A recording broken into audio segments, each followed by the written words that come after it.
Sublime gracia del Señor. Bueno, mis hermanos, como ya se pudieron dar cuenta, vamos a iniciar un nuevo estudio. Estudio de la primera carta de Juan. Pero para poder estudiar cualquier libro, sobre todo de la Biblia, es necesario tener en cuenta un poco el contexto. Nadie llega a ver una película a la mitad y no le pregunta al de al lado, venga, ¿de qué se trata la película? ¿Sí o no? Nadie comienza a ver una serie, esas que presentan ahora por streaming, ¿cierto? Les recomiendo que se hagan la serie X. Ay, sí, sí. Llegan al capítulo 20. ¿Qué tienen que hacer? Comenzar a verla desde el primer capítulo. O preguntarle al amigo, cuénteme, ¿de qué se trata la serie? De la misma manera no podemos venir a un libro de la Biblia o a una carta y leer una porción y decir, esto significa tal cosa. Es necesario tener en cuenta un poco el contexto. Entonces, de esa manera solamente podremos tener una lectura y un estudio provechoso y que enriquezca nuestras vidas. De lo contrario, pues, solamente va a ser una lectura rápida. El título de esta serie de estudios es ¿Somos o no somos? Cuando queremos saber si en realidad somos creyentes, venimos a la primera carta de Juan. Bueno, toda la Biblia, de Génesis hasta Apocalipsis, nos confronta, pero la primera carta de Juan tiene algo especial. Ella nos evalúa, ella nos presenta el estándar de un verdadero creyente. Y por eso el título de esta serie, ¿somos o no somos? ¿Somos cristianos o no somos cristianos? ¿Solamente somos creyentes de palabra o en realidad somos verdaderos hijos de Dios? Y pues como ya se pudieron dar cuenta, vamos a tocar los versículos del 1 al 4. No sin antes hacer una breve reseña del contexto de la carta. Entonces el título de esta predicación es El verdadero gozo. Y el primer punto de este mensaje son unos datos respecto a la primera carta de Juan, algunos datos generales. Por ejemplo, ¿quién es el autor de la primera carta de Juan? Pues Juan. Pues resulta que la iglesia a lo largo de los siglos lo ha asumido así, pero en realidad la carta no viene firmada. No hay una presentación. No dice, yo Juan, siervo de Jesucristo, como si lo hacía Pablo. Os saluda Juan, apóstol de Jesucristo. Tampoco. Tampoco contiene una despedida. Es una carta un poco excepcional porque se sale de la norma. Se sale del estándar. Todas las cartas tenían saludos, el contenido de la carta y unas palabras de despedida y algunos otros saludos. Pero esta carta no viene firmada. Entonces, ¿cómo sabemos que la escribió Juan? Bueno, porque el estilo y el vocabulario son prácticamente idénticos al Evangelio de Juan. ¿Sí? Esto en primer lugar. En segundo lugar, sus discípulos citan esta carta atribuyéndosela a Juan, porque Juan tuvo discípulos, entre ellos Policarpo. Policarpo fue discípulo de Juan. Y un discípulo de Policarpo llamado Ireneo, que murió en el año 202 después de Cristo, también cita esta carta atribuyéndosela a Juan. Entonces, aunque la carta no viene firmada, sabemos por estos datos que fue Juan quien la escribió y es lo que la iglesia ha creído a lo largo de los siglos. Entonces, no vino firmada, pero no nos queda la menor duda de que la escribió Juan. De hecho, Juan mismo, aquí en el versículo 1, aunque no dice que es Juan, se adjudica ser testigo de Jesucristo, lo que era desde el principio, lo que hemos oído, lo que hemos visto con nuestros ojos, lo que hemos contemplado y palparon nuestras manos tocante al verbo de vida. Él está diciendo, yo estuve con Jesucristo, yo lo vi, yo lo escuché, yo lo toqué. Entonces podemos tener la certeza de que la escribió el apóstol Juan. Ahora bien, el hecho de que se salga del estándar, ¿sí?, de cómo se escribe una carta también nos enseña que pues no siempre hay que seguir los estándares. Que la mayoría de estándares son impuestos por la sociedad y por el mundo. Se nos enseña que una predicación tiene que tener una introducción, una ilustración, una introducción, 1, 2, 3 puntos y unas conclusiones. ¿Quién dijo eso? No estoy diciendo que no sea válido, estoy diciendo que es algo que le corresponde al predicador determinar si lo quiere hacer así. Pero en realidad no hay un estándar de una estructura de predicación. Yo he escuchado predicadores que predican, comienzan la predicación, y terminan la predicación. No hacen introducción, no dicen primer encabezado, segundo encabezado, conclusiones, no. Predican. Hay otros que prefieren que la predicación tenga una estructura. A mí me gustan las predicaciones con estructura, pero eso ya es libertad de cada quien. Los estándares no pueden suplantar la obra del Espíritu Santo, y siempre y cuando un mensaje esté basado en la Escritura y sea interpretada correctamente y sea el Espíritu Santo quien lleve los hilos de esa predicación, es válido. Juan no se sujetó a los estándares, pero no quiere decir que los estándares sean malos. Lo que quiere decir es que no siempre son obligatorios. No escuché ningún amén. Nosotros somos religiosos por naturaleza y entonces nos encasillamos, ¿sí? Por ejemplo, nosotros cantamos himnos, hay iglesias que cantan canciones. ¿Cuál es la diferencia? Ninguna, porque los himnos no son la Biblia. Sin embargo, nosotros preferimos cantar los himnos porque tenemos nuestras razones. Sin embargo, no satanizamos a aquellos que canten canciones, siempre y cuando tengan contenido bíblico. ¿Sí? Entonces, encasillarnos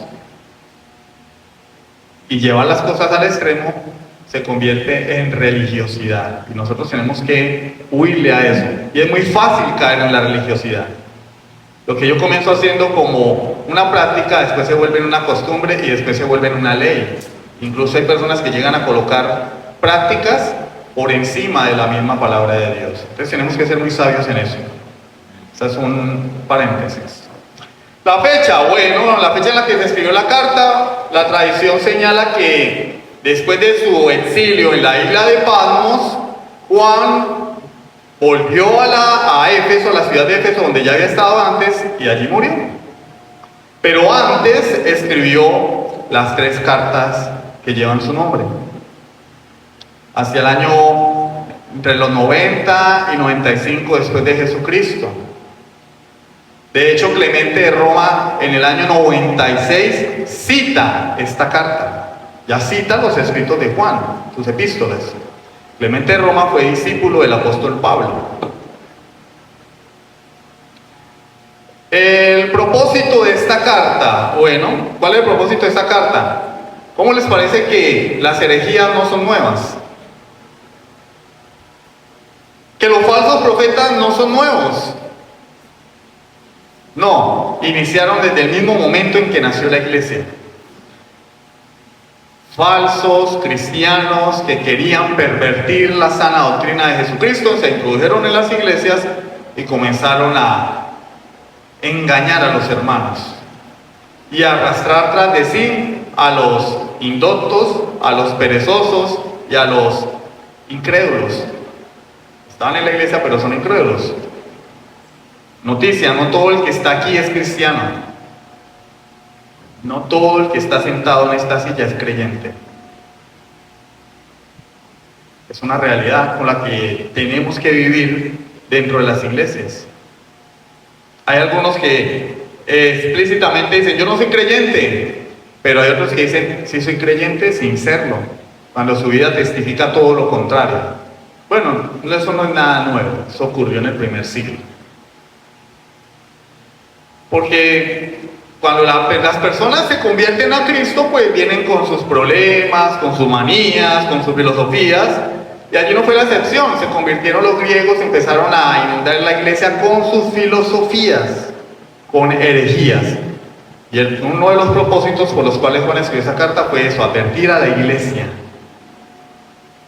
señalar a los herejes, señalar a los que estaban trayendo contaminación al pueblo de Dios. Si lo hizo Juan, ¿quiénes somos nosotros para hacer lo contrario?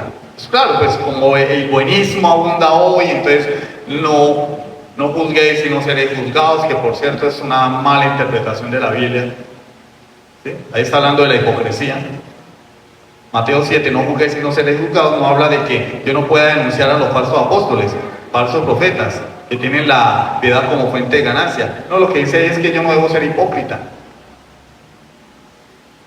que yo no debo señalar pecados pequeños en mis hermanos cuando yo tengo pecados ocultos que son muy graves delante de Dios.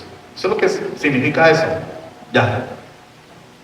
Entonces, que nadie diga no seré si no seréis juzgados, ¿no? Porque no es eso lo que significa el texto. Juan denunció a los falsos profetas. Judas lo hizo, Pablo lo hizo. Nosotros nos creemos más buenos que Dios. Pues cuando vemos todas esas sinvergüencerías que se hacen hoy en la iglesia contemporánea, callamos. Y eso nos convierte en cómplices, porque nuestro deber es advertirles a las personas que están afuera que hay un evangelio que es un falso evangelio, un evangelio rebajado, disminuido, que hay una puerta ancha que promete salvación, que es seguida de un camino ancho que promete salvación, que son administrados por unos falsos profetas, que son como los árboles malos que dan un mal fruto, pero que llevan al infierno. Y es nuestro deber advertirle a las personas, estás entrando por la puerta ancha, que lleva a la perdición, y muchos son los que entran por ella. Esta es la puerta estrecha que lleva a la salvación, y pocos son los que la hallan. Juan lo hizo. Entonces él quería advertir. Uno de los propósitos por los cuales escribió esta carta era advertir contra las herejías. Ejemplo, en el comienzo de la historia del cristianismo, ya veíamos el gnosticismo. Los gnósticos no son una aparición reciente. No es que aparecieron hace poco, no. Desde que se inició la iglesia ya estaban allí los gnósticos. ¿Y quiénes son los gnósticos? Bueno, son personas que no creen que Dios sea un ser inmanente, es decir, que se relaciona con su creación, sino que hacen un énfasis en la trascendencia de Dios. Dios es un ser lejano que no podemos conocer, a no ser que a través de la iluminación lleguemos a ese conocimiento. Y por eso ellos hacen un énfasis desmedido en el conocimiento secular, en capacitarse, en aprender ciencia. Dicen, todas esas cosas nos van a llevar a conocer a Dios. Una herejía. Por eso Juan dice, Dios es luz y no hay ninguna tinieblas en él. Dios no es un ser oscuro que se oculte del ser humano, no, Dios se reveló. Otra herejía que vemos es el docetismo, de la palabra doqueo, que significa apariencia. Yo estuve consultando y resulta que el docetismo es, desde el principio de la iglesia, es la herejía que más daño le ha hecho al cristianismo. y nosotros no lo sabíamos. El proponente de esta tesis fue Marción, un hombre que hizo énfasis en un dualismo respecto a la persona de Dios. Él decía, bueno, yo creo que ustedes han escuchado a personas hablar así. El Dios del Antiguo Testamento es un Dios justiciero. El Dios del Nuevo Testamento es un Dios de amor. Entonces separó a Dios, el Dios justiciero y el Dios del Nuevo Testamento. Por eso Marción no aceptaba el Antiguo Testamento como revelación de Dios. Él decía, no, ese Dios del Antiguo Testamento, yo no quiero un Dios así. Y solamente aceptaba las epístolas de Pablo y el Evangelio de Lucas. Marción. ¿Qué decía Marción? Que el ministerio terrenal de Jesús solamente fue como una actuación. Él no vino en carne, lo que vimos fue una apariencia de Jesús como un holograma, pero en realidad Él no sufrió en la cruz. Eso solamente fue algo que se nos mostró como una visión, una apariencia, pero en realidad no se manifestó en carne. Dios no se encarnó en la persona de Jesucristo. Vimos fue un fantasma. A nosotros nos parece chistoso, ¿no? Ay, pero qué tontería. Pero la gente lo creyó. La gente lo creyó. Y arrastró a muchas personas.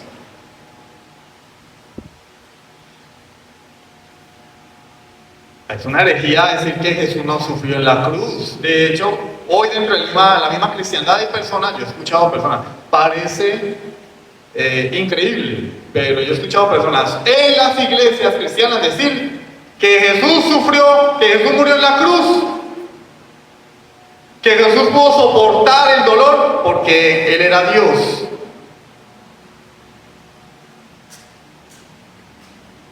Y que en realidad si Él no murió por los azotes, si Él no murió desangrado es porque Él era Dios. Y que en realidad Él no sufrió cuando se entregó por nosotros, porque Él era Dios. Sí, Él era Dios, Él es Dios, pero Él sufrió como hombre. Los clavos le dolieron, la sangre que derramó era sangre de verdad, no fue un circo, no fue una actuación digna de un Oscar. Él sufrió por nosotros y sufrió como humano. Lo que sucede es que a Él le sobraba lo que nos falta a nosotros: devoción por Dios y comunión con el Señor. Y eso fue lo que lo fortaleció a Él para sufrir por nosotros. Otra herejía, el ascetismo. ¿Qué es el ascetismo? Hermano, ¿eso qué es? Ascetismo. Bueno, esa es una doctrina que es el papá del legalismo. Llamémoslo así. ¿Qué es el legalismo? Hacer énfasis en leyes y en principios que no están basados en la Biblia. Y el ascetismo es el papá de ello. Por ejemplo, personas que son ascetas por excelencia, los hindúes, que caminan sobre piedras, están hirviendo, sobre carbones encendidos, que se acuestan en camas de clavos, que hacen largos ayunos, que se privan de cosas, porque consideran que así van a ganar el favor de Dios. Y no miremos mucho a los orientales, mirémonos a nosotros mismos. Nosotros en las iglesias cristianas pensamos que haciendo ayunos vamos a obtener el favor de Dios. 40 días de ayuno, y por ahí hubo uno que le ganó a Jesús porque dijo que llevaba 41. Pues no supiera uno que a las 6 de la tarde se encierran en la casa a tomar caldo, ¿no? Sí, es la verdad. No digo que todos, pero yo sí vi muchos que profesaban que llevaban 40 días ayunando y a las 6 de la tarde se iban a tomar caldo. Piensan que es que uno es bobo, que es una fachada.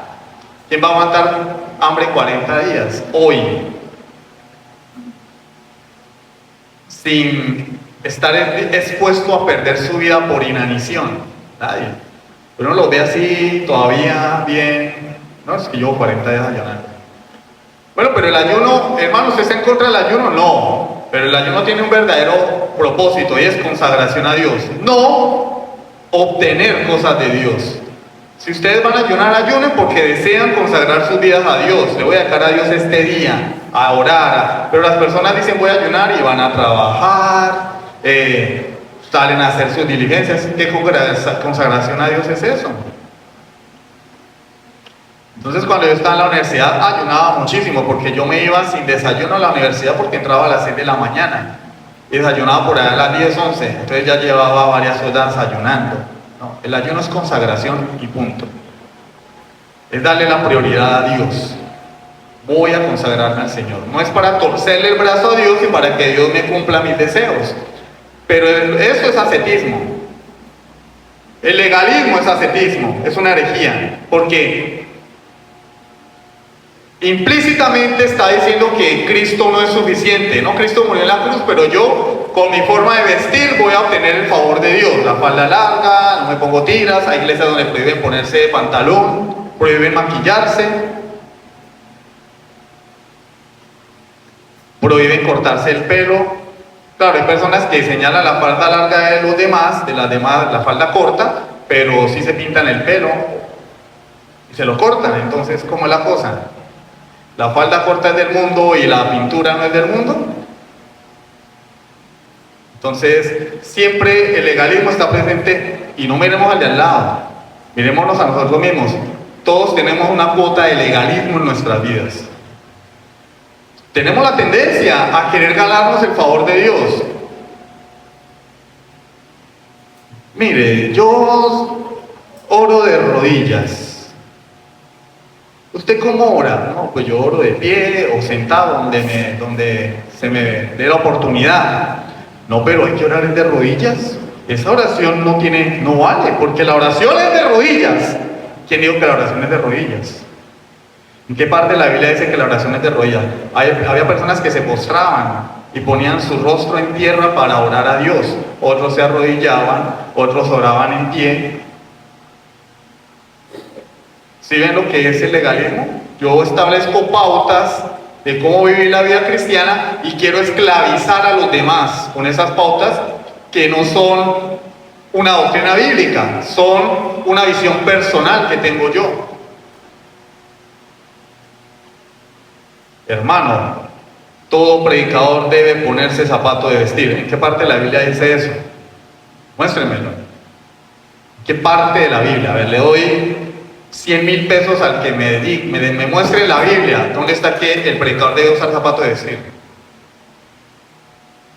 En ese tiempo ni existían los zapatos, eran sandalias.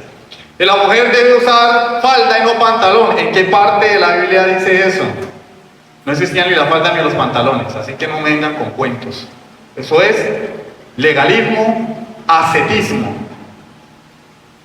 Y la iglesia del primer siglo lo censuró como una herejía, pero estaba allí penetrando en la iglesia.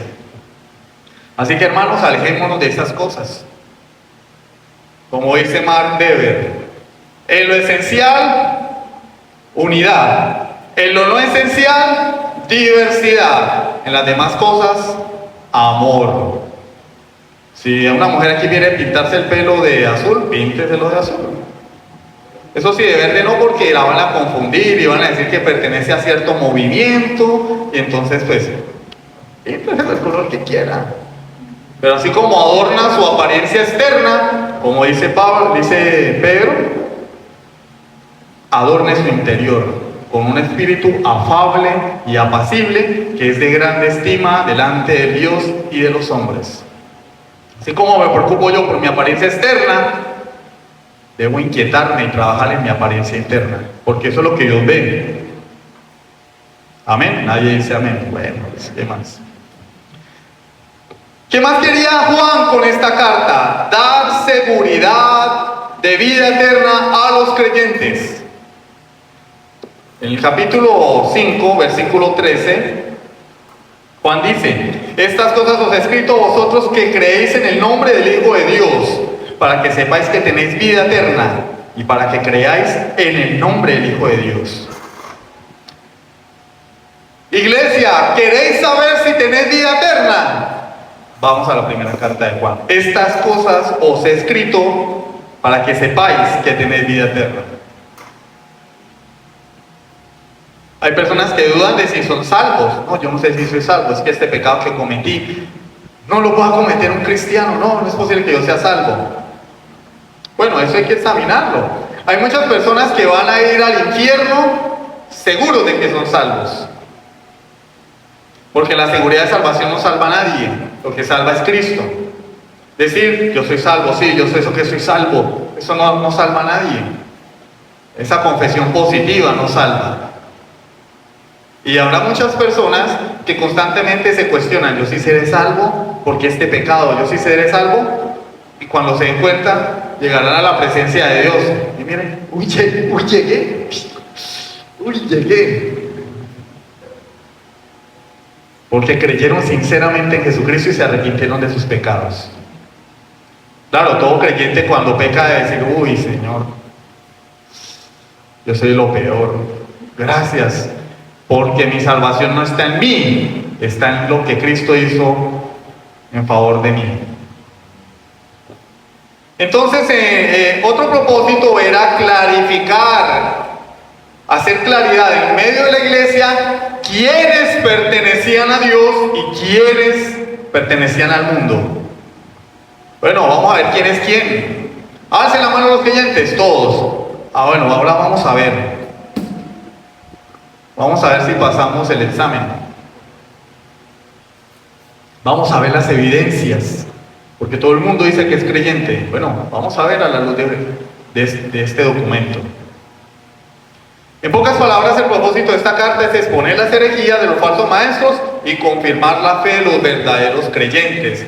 Por eso la pregunta, ¿somos o no somos? ¿Somos o no somos? Juan nos exhorta a través de esta carta a tener una buena y sana doctrina y a andar en la luz. Es decir, una buena doctrina es ortodoxia. ¿Qué es ortodoxia? Es aquello que está en conformidad con el dogma de una fe, con un dogma. Nos motiva a tener una buena teología, pero también nos motiva a andar en la luz, es decir, una buena práctica de la doctrina cristiana o una ortopraxia. Una buena ortodoxia, una buena ortopraxia. Porque tener una buena doctrina y no practicarla, ¿en qué nos convierte? En hipócritas. Como dicen, el cura predica pero no aplica. Yo puedo tener muy buena doctrina, conocer la historia de la Reforma, la historia de la Iglesia, los padres de la Iglesia, los padres de la Reforma, las instituciones de Calvino, los libros que escribió Lutero, a ver, pero si no lo llevo a la práctica, eso me convierte en el cura que predica y no aplica, en un hipócrita. Pero tener una vida de devoción a Dios sin tener la doctrina correcta, creyendo el error, me convierte en un hereje. Me convierte en un hereje. No, yo soy fiel a mi doctrina. Bueno, ¿y cuál es tu doctrina? No, yo soy seguidor de Marción. No, eres un hereje. Entonces Juan quiere que tengamos un equilibrio entre la sana doctrina y la práctica de esa doctrina. ¿Y cómo pretende Juan conseguir que seamos no solamente oidores y habladores, sino hacedores? Es decir, ortodoxos y ortoprácticos. Bueno, eso nos lleva a nuestro segundo punto. Cristo, la eterna palabra de Dios. Ya hicimos la reseña, ¿no? Breve, demasiado breve de la carta de Juan. Ahora vamos a entrar en el texto. Capítulo 1, versículo 1. Lo que era desde el principio, lo que hemos oído, lo que hemos visto con nuestros ojos, lo que hemos contemplado y palparon nuestras manos tocante al verbo de vida. Resulta que el escritor del Evangelio, de la carta de Juan, es el mismo escritor del Evangelio de Juan. ¿Y qué tiene eso que ver? Pues tiene mucho, porque la escribió la misma persona. Y en el Evangelio de Juan, capítulo 20, versículo 31, Juan nos dice el propósito por el cual él escribió el Evangelio. Y dice, estas cosas se han escrito para que creáis que Jesús es el Cristo, el Hijo de Dios, y para que creyendo tengáis vida eterna en su nombre. ¿Por qué escribió Juan el Evangelio que lleva su nombre? Para que al leerlo nosotros entendamos que ese hombre que estuvo aquí en la tierra es el Mesías prometido, el Hijo de Dios, Dios encarnado, y creamos para tener vida eterna. Ese es el propósito. Lean el Evangelio de Juan, crean en Cristo y tengan vida eterna.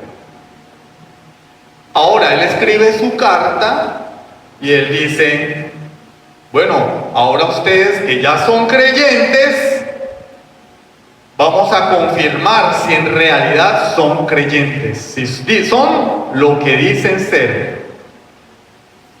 En ese tiempo, al igual que hoy, el mundo está plagado de personas que dicen creer en Jesucristo. Y llevaba tiempo que no decía este dicho, pero son puro tilín, tilín y nada de paletas. Puro tilín, tilín y nada de paletas. Solamente palabras. Entonces, la epístola de Juan continúa desarrollando la tesis del Evangelio, pero ahora mostrándonos cuál es la obra que Cristo tiene que hacer en nosotros en esta vida presente, la santificación. El Evangelio de Juan nos mostraba a Cristo como el Salvador. La carta de Juan nos muestra a Cristo como el santificador de nuestras vidas. ¿Mirando hacia dónde? Hacia lo que Cristo es, el eterno Hijo de Dios. Hermano Ori, yo ya sé que Cristo es el eterno Hijo de Dios, sí, pero no parece. Porque si Él es el eterno Hijo de Dios, Él es Dios, Él es el Señor, y nosotros somos sus siervos. Nosotros no somos el Señor, aunque hay creyentes que creen que son el Señor, que tienen su propia interpretación de la Biblia. No, bueno, ahí dice, pero se sabe que... Pero ahí lo dice. Sí, pero que fue que ahí lo dice.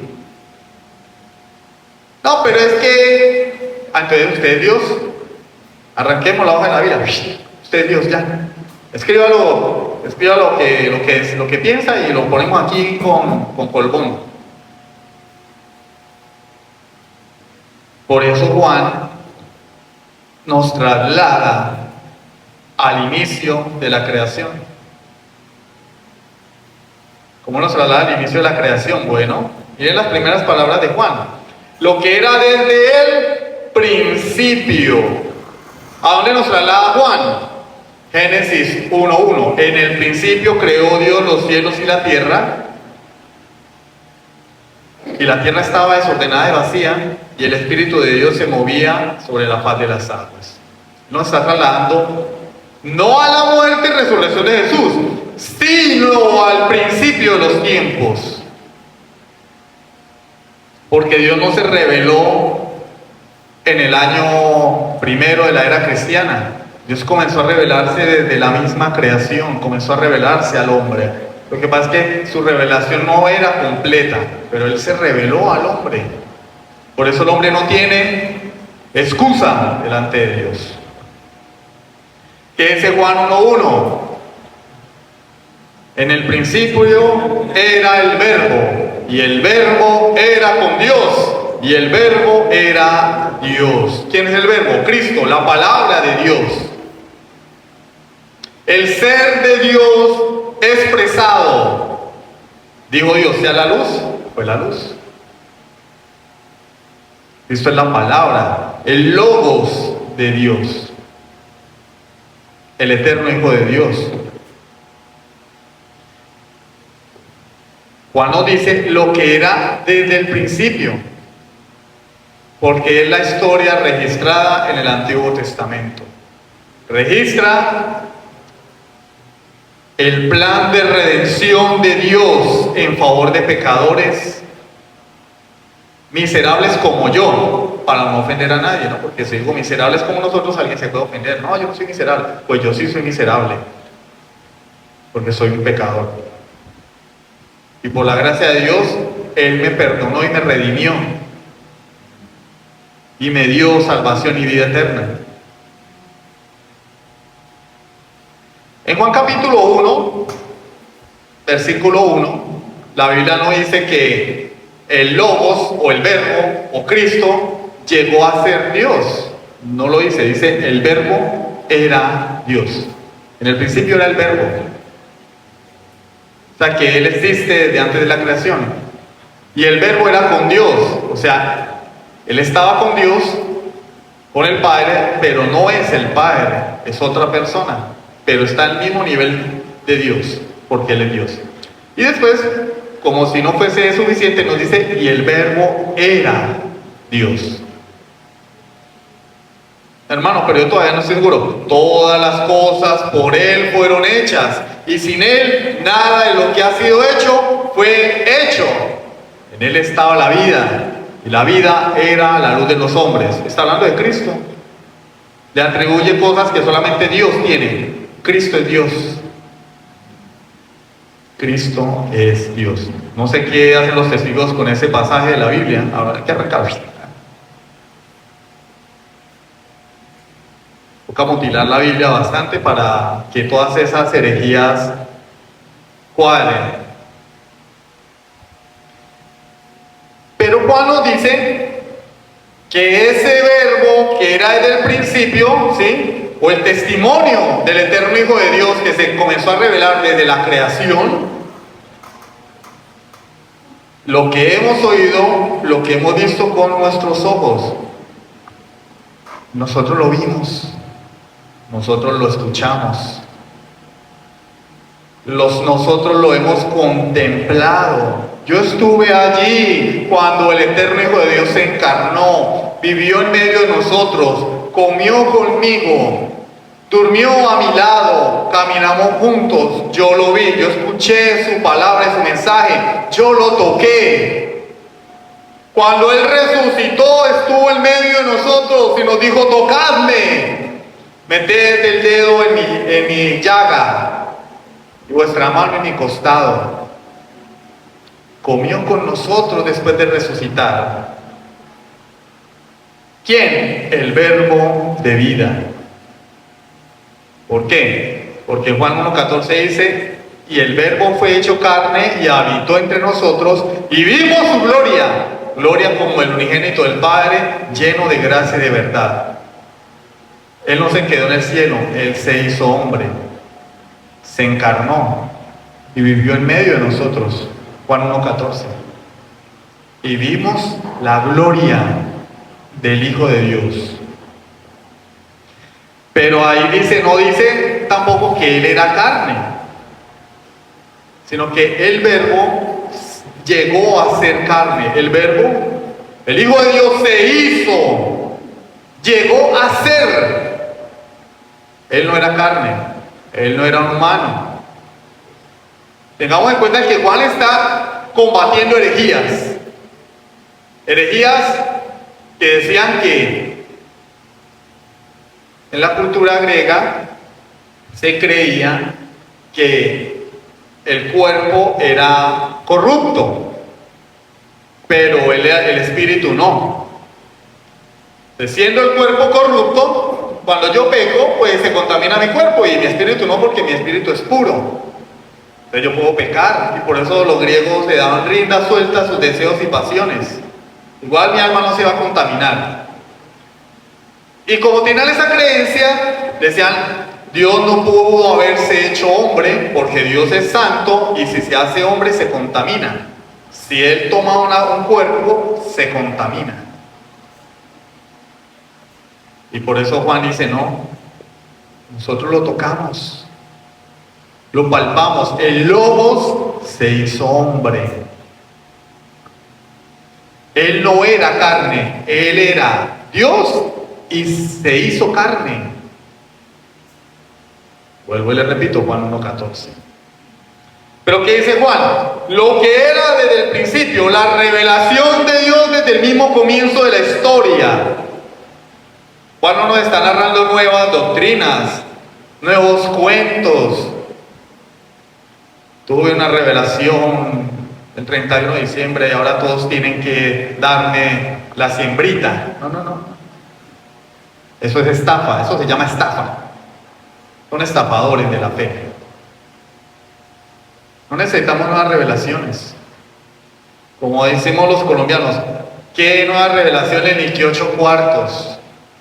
Cuentos, historias asombrosas. Mire, esa gente debería, en lugar de estar estafando a los creyentes, deberían escribir películas, libretos. Tienen una creatividad tan grande que cualquier productor en Hollywood compraría sus historias. Así sí se hacen millonarios con esos cuentos que inventan. El Señor se me apareció. Ay, en serio. Si una persona dice, se me apareció la Llorona, no le creemos. Ah, eso es mentira. Mire, se me apareció el Muán. Yo estaba allá en la trocha y estaba solo, bien oscuro, y se me apareció la Patasola. Ay, se des cuenta, lo que pasa es que usted tenía miedo, vio el árbol que se movió y pensó que era la Llorona o la Patasola. Ay, pero si alguien nos dice que se le apareció Jesús mientras estaba en el baño orando, entonces le creemos. Cuando la Biblia nos reitera que debemos creer en la palabra de Dios, tenemos la palabra profética más segura. Sin embargo, la gente prefiere creer en esas cosas. ¿Sí ven la falta de sentido común? No creemos en la Llorona, pero creemos en las apariciones. Yo tuve una visión. Bueno, Hebreos 1:1 contradice eso. Dios, habiendo hablado en otro tiempo a nuestros padres, de muchas maneras, Dios habiendo hablado en otro tiempo de muchas maneras a nuestros padres por los profetas, en estos postreros días nos ha hablado por medio de su Hijo. Eso era antes de Cristo, pero Cristo es el cumplimiento de todas las profecías y revelaciones. Ya no hay necesidad de más. Cuando venga una persona a usted diciéndole, el Señor me está diciendo, usted dice, va, dígaselo a otra persona, a mí no venga a decir a bobadas. Así. Cuando una persona viene a nosotros y nos dice, mire, estoy montando este negocio, una pirámide, usted me da 100,000 y consigue otros que le den 100,000 y su dinero se le multiplica, ¿o no? ¿Qué hace? No, hay que no venga con eso. Ah, pero si nos vienen con un falso evangelio, sí, ay hermano, Dios le bendiga. ¿Cuál hermano? No es un hermano. Y Judas dice, no le digáis bienvenido para que no participéis de sus malas obras. Y enseguida cuando empiezan a hablar sus tonterías nos quedamos callados. No es que nosotros no tenemos que contender con nadie. Bueno, la Biblia dice que debemos contender ardientemente por la fe que fue dada una vez a los santos. Alguien está equivocado. O nosotros o la Biblia. Si una persona viene a mí con mentiras, yo por misericordia y amor a él, debo presentarle la verdad para que así Dios tenga misericordia a él y lo saque del error. Si callo, estoy pecando, porque estoy viendo a una persona en el error y lo estoy dejando que se hunda en el error. Entonces, ¿qué es lo que habla Juan? El mensaje que se ha revelado desde el principio. ¿Qué debemos hablar nosotros? El mensaje que se ha revelado desde el principio de la historia. ¿Cuál es ese mensaje? Que Cristo es Dios. Que Cristo se encarnó para salvar a pecadores. Ese es el mensaje. No es trae 100,000 y te vamos a dar 1,000,000. Dios te va a dar 1,000,000. No, ese no es el mensaje. El mensaje es: Jesús es Dios, el dueño de la creación, el merecedor de honra y gloria, pero nosotros hemos pecado, hemos desobedecido su ley y por eso somos merecedores del infierno. Pero Él en su amor murió en la cruz por nosotros, para que todo aquel que en Él cree no se pierda, mas tenga vida eterna. Ese es el mensaje. ¿Por qué la gente no lo puede entender? ¿Por qué los predicadores contemporáneos no pueden entenderlo? Hay que hacerle dibujitos. Siguen predicando. Ah, ¿por qué? Porque no les conviene. Necesitan money. Juan atacó eso. ¿Qué sucede? Que a las personas hoy en día este libro no les es suficiente. La palabra de Dios no es suficiente. Pero nuestra confesión de fe La Confesión de Fe de Londres de 1689, capítulo 1, párrafo 1, dice que las Escrituras son la única y suficiente regla de fe, conocimiento y obediencia salvadores. La Escritura, fuera de este libro, no, con mayúscula, no hay nada. Ni apariciones, ni concilios, ni magisterio, ni tradición. No hay nada. Hermano, ¿por qué lo repite tanto? Créanme, hay personas que todavía no lo entienden. Y uno llega a casas donde se supone que hay creyentes y lo primero que ve es un cuadro de San Fulano o un muñeco de Santa Sutana. Uno dice, pero usted no es que es creyente, ¿cómo es? Fuera de este libro no hay absolutamente nada. Juan nos presenta la doctrina de la eternidad de Jesucristo, pero también nos presenta su ministerio terrenal. En este versículo 1, lo que era desde el principio, lo que hemos oído, lo que hemos visto con nuestros ojos. Juan fue testigo del ministerio terrenal de Jesús. Cohabitó con él durante 3 años y medio y él vio absolutamente todo lo que Jesús hizo y escuchó todo lo que Jesús dijo.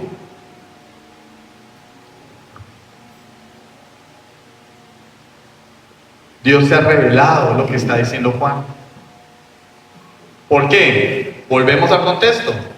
Había un grupo llamado los gnósticos que decían que Dios no podía revelarse al hombre porque Dios es un ser trascendente y oscuro. Y Juan dice, no, nosotros lo vimos. Dios se ha revelado al hombre. Dios está al alcance de todo ser humano. Lo único que tiene que hacer es arrepentirse. El conocimiento de Dios no está reservado, como en los gnósticos, a un selecto grupo de iluminados, como en esa secta del G12, ¿no?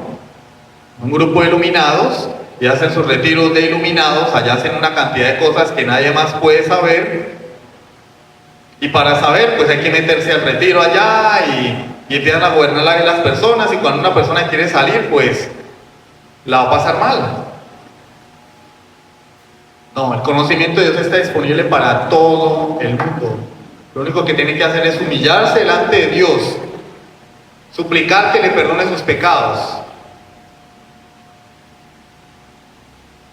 y el Señor será su Dios. La promesa de Dios desde el principio: yo seré vuestro Dios y vosotros seréis mi pueblo. Esa es la promesa de Dios que corre a lo largo, desde Génesis hasta Apocalipsis. Juan aquí habla de el verbo de vida. ¿Por qué habla del verbo de vida? Bueno, porque el deseo de él es que recordemos la eternidad de Cristo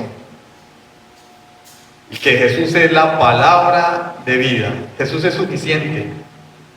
Así como fuera de este libro no hay nada, fuera de Jesús tampoco hay nada. No hay más salvadores, no hay corredentores, no hay nada que yo pueda hacer para ser salvo. Él es el único. Él es suficiente. Lo que Él hizo en la cruz fue suficiente. Por eso, las prácticas ascéticas y legalistas son condenables. Son condenables. Pablo lo dice en Romanos 14. ¿Quién eres tú para juzgar al siervo ajeno? Si le pertenecemos a Cristo, ¿yo por qué voy a juzgar la conducta de mi hermano en cosas que no tienen relevancia, que no son medulares? Que si yo soy del Barcelona y el otro es del Real Madrid, ¿yo por qué lo voy a juzgar? Que si uno quiere comer en Jardín Plaza y el otro en la calle del Hambre, bueno, eso es asunto de cada quien. No seamos legalistas. Juan condena también ese comportamiento.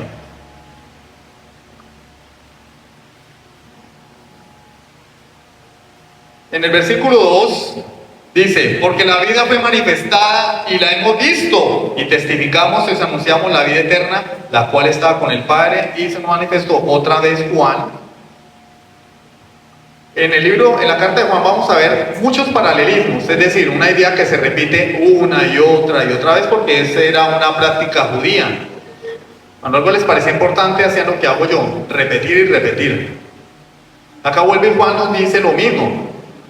Ese verbo de vida se manifestó y vuelve y dice, testificamos y anunciamos la vida eterna, la cual estaba con el Padre y se manifestó. Nuevamente nos habla de la eternidad de Cristo, de su encarnación, de la obra de redención.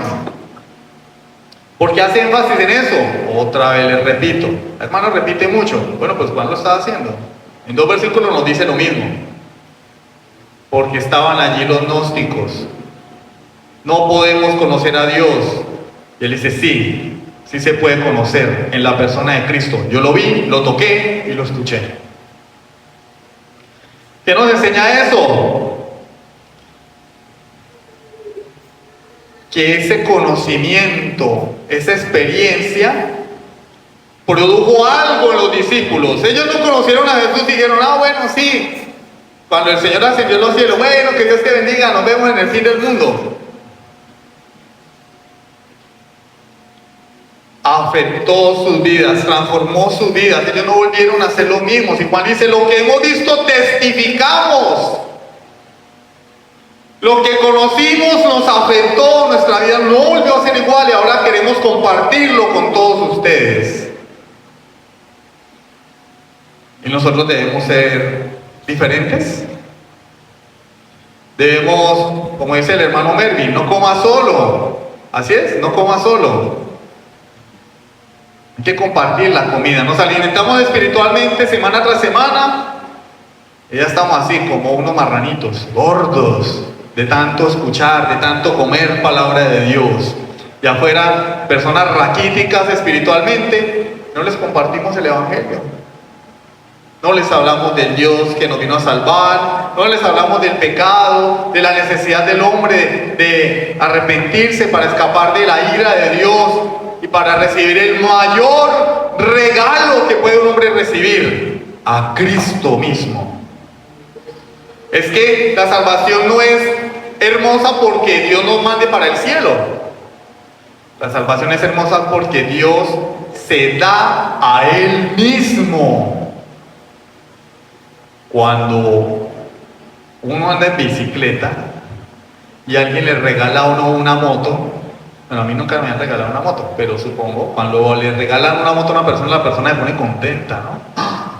Y va y le cuenta a su mamá, mamá, me regalaron una moto, o me la gané en una rifa, ¿cierto? No vamos a debatir si hacer rifa es bueno o malo, este no es el sermón ni el momento. Me gané la moto, me gané el carro, y así sale uno a contarlo, ¿cierto? Y hay algunos que le dicen al amigo, mire, dése una vueltica, ahí están las llaves, dele la vueltica.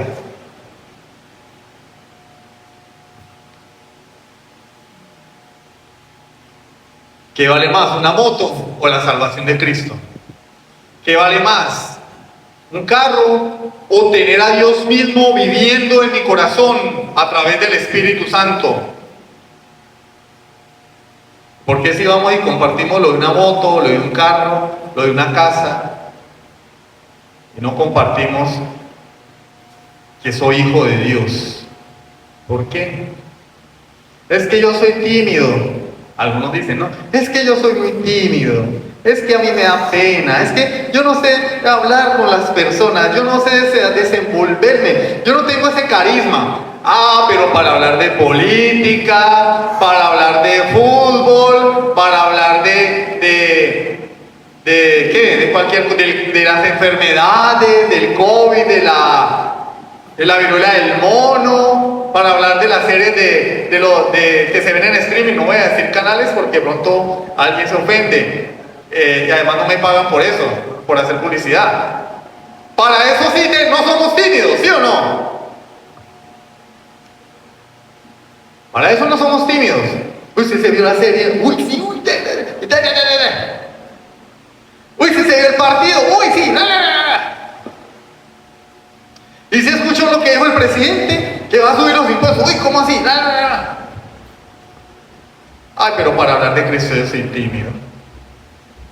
Para hablar de lo que yo hago, no, yo soy titulado, yo soy ingeniero, y me gradué, y estudié, y fui aquí, fui allá, hice esta especialización. No soy tímido. Para hablar de que eso es que soy tímido, no sé qué decir. No será más bien que todas las demás cosas sí son importantes y Cristo no es importante. Como no es importante, pues ¿para qué hablo de algo que a mí no me importa? No es valioso para mí. ¿No será que las otras cosas sí estoy enterado, interesado, tengo experiencia, pero como no estoy ni enterado, ni interesado, ni tengo experiencia con Cristo, pues no hablo de Él, porque uno no puede hablar de lo que no sabe y no puede hablar de lo que no conoce? ¿Qué les voy a decir? Había una hermana que llevaba bueno, hermana no, creo que no es hermana, no está con nosotros, que llevaba como 7 años con nosotros. Hermano, ¿por qué no va a mi casa y le predica a mi familia? ¿Por qué no les predica a usted? Es que no sé qué decirles. No, está en la olla, está en la inmunda. Venga, más bien le predico a usted, debería haberle dicho.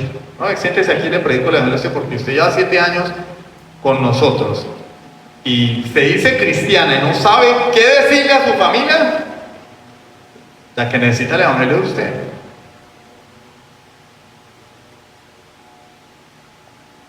Preguntan, ¿eres tú testigo del verbo de vida como lo fue Juan? ¿Afirmas que Cristo te dio la vida y no eres capaz de hablar de Él? Cuando uno va a un velorio, estábamos utilizando esta ilustración el jueves con los hermanos. Cuando uno va a un velorio, uno le habla al muerto, ¿cierto? La gente tiene esa costumbre. ¿Por qué te moriste, mamá? ¿Cierto? ¿Será que le responden a uno? No, porque están muertos, ¿cierto? Ahora, si me responde, yo me asusto, me muero del miedo. Pero no ha sucedido la primera persona que responda después de muerta. ¿Por qué los muertos no pueden hablar? Porque están muertos, ¿sí o no? ¿No será que yo no hablo de Cristo porque estoy muerto? ¿No será que yo no predico el evangelio porque estoy muerto? ¿No será más bien? ¿No será que tengo que dejar las excusas y enfrentar mi realidad? ¿Que no siento el deseo de compartir al verbo de vida porque ese verbo no me ha dado la vida? Esta carta es dura, es solamente el comienzo. Solo es el comienzo. De aquí para arriba, como decimos coloquialmente, las cosas se van a poner de para arriba. ¿Somos o no somos? ¿Yo por qué será que no siento necesidad de predicar de Cristo? Porque Cristo no es tu Señor, porque no has nacido de nuevo, tienes que arrepentirte, eres un religioso que viene cada 8 días. Tienes que nacer de nuevo. Miren que muchas personas tienen la confesión de fe de Nicodemo. Nicodemo en el capítulo 3 de Juan se acercó a Jesús de noche para que nadie lo viera, ¿no? Hay personas que publican en sus redes sociales fotos en toda parte, pero ni una en la iglesia local. Todo lado, van a comer helado, se toman la foto, van al centro comercial, se toman la foto, en el carro se toman la foto, en la moto se toman la foto, se toman foto hasta en la trocha. ¿Sí? Todos sudados y todo lleno de polvo. Pero nadie sabe que son creyentes. Nadie sabe que son creyentes. ¿No será que en realidad no soy creyente? Nicodemo se acercó a Jesús de noche y le dijo: Maestro, sabemos que has venido de Dios, porque nadie puede hacer las señales que tú haces si no viene de Dios. Nicodemo tenía una buena teología, ¿sí o no? ¿O estaba diciendo mentiras? No, sabemos que has venido de Dios, tú vienes de Dios. Y Jesús le dice: Nicodemo, una buena teología no sirve de nada, tienes que nacer de nuevo. Lo enfrentó de una vez.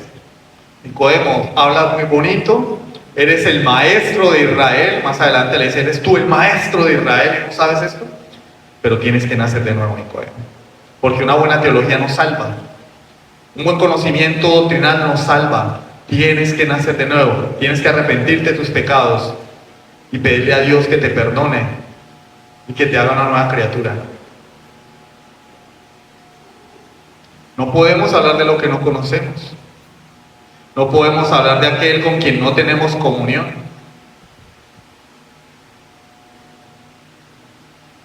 Si yo le preguntara aquí a algunos, por ejemplo, un ejemplo. Juanito, ¿conoces a Erasmo de Rotterdam? Y él me va a decir, háblame de él. Y él me va a decir, yo no sé quién es, no le puedo hablar de él, ¿sí o no? Erasmo de Rotterdam fue un contrincante de Martín Lutero y tradujo la Biblia también. No, yo no le puedo hablar, no lo conozco. Juanito, ¿por qué no hablas de Cristo? Porque no le conozco. No puedo hablar de Él porque no sé quién es Él. No puedo hablar de Él porque no tengo un testimonio que compartir porque Él no ha hecho nada en mí. Solo soy un simpatizante de la doctrina reformada. Triste, ¿cierto? Pero Juan nos confronta y nos llama a la evaluación, hermanos. ¿Somos o no somos? Como el tiempo se nos está acabando, la semana entrante continuaremos con esta exposición del Evangelio de Juan. Para que veamos que no todo es malo. El título de la predicación es El verdadero gozo, y vamos a salir de aquí es con caras largas. No. Vamos a ver en qué consiste el verdadero gozo, hermanos. Pero evaluémonos. Si estamos en la fe o no estamos en la fe. Y si hay alguien aquí que no está en la fe, yo le invito a que se arrepienta de sus pecados. El Señor dijo en Juan 5:24, este pasaje lo citamos todo a cada momento. De cierto digo, el que oye mi palabra y cree al que me envió, tiene vida eterna y no vendrá condenación, mas ha pasado de muerte a vida.